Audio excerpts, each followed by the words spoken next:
The future of the Mid-City Mall in the Highlands hit a slight roadblock on Tuesday. A request to tear down the existing building has been put on hold for at least another month. Wave News reporter Logan Perone shares the concerns that are keeping this project from moving forward. What's going to happen with the site of the Mid-City Mall is becoming more clear. However, on Tuesday, the group that's responsible for moving the demolition of this building forward says a few concerns have to be addressed before that can happen. If all goes to plan, the Mid-City Mall will become Mid-City Market, a new commercial center with 5 new buildings and a public green space. Developers say that starts with the demolition of the existing Mid-City Mall building, a move that got public support during a Bardstown Road, Baxter Avenue Review Overlay District Committee hearing on the request Tuesday.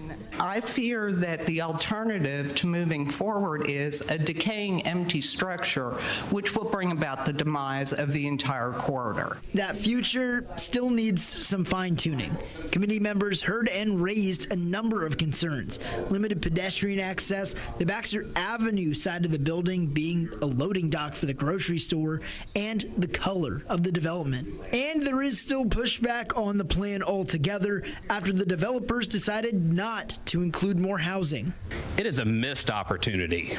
Housing with businesses creates the most advantageous position, and unfortunately that is being ignored in this process. The request was not approved Tuesday, giving representatives for Branch Properties time to make the suggested changes. Once that happens, the demolition and project are expected to get the go-ahead from the committee. I have no interest in slowing this down, but I do believe that changes are the conversation is definitely needed.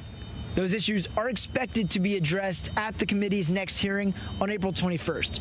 Reporting in the Highlands, Logan Perone, Wave News.